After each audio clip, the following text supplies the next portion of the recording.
At the County Library today, we brought the 40s back to Barry. We've got a 1940s truck.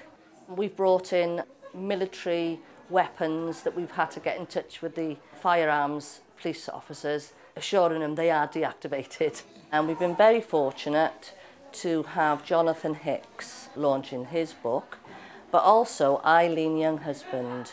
I was here today to give a talk about the contribution that the women in the filter room of the Women's Auxiliary Air Force contributed to the Battle of Britain and to the RAF generally. I just think it's a fascinating story about the war. Not only the fact that she worked in something which was top secret for 30 years, but also the whole experience of what she went through.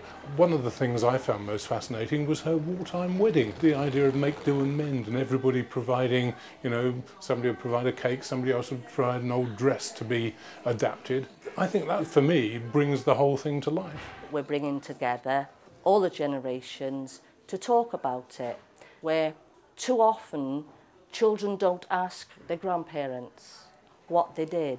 I think perhaps the thing I remember most of all was going on duty at midnight on D-Day.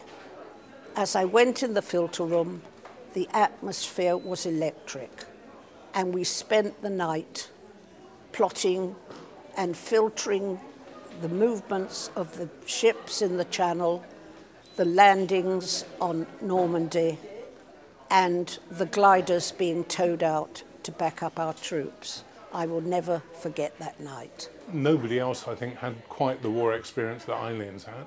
She had to keep her work in the filter room secret for 30 years. And the result of that is that war films have not shown that aspect of the war at all. It's been completely overlooked, and yet it was absolutely vital in keeping Hitler's bombers from finishing off Britain.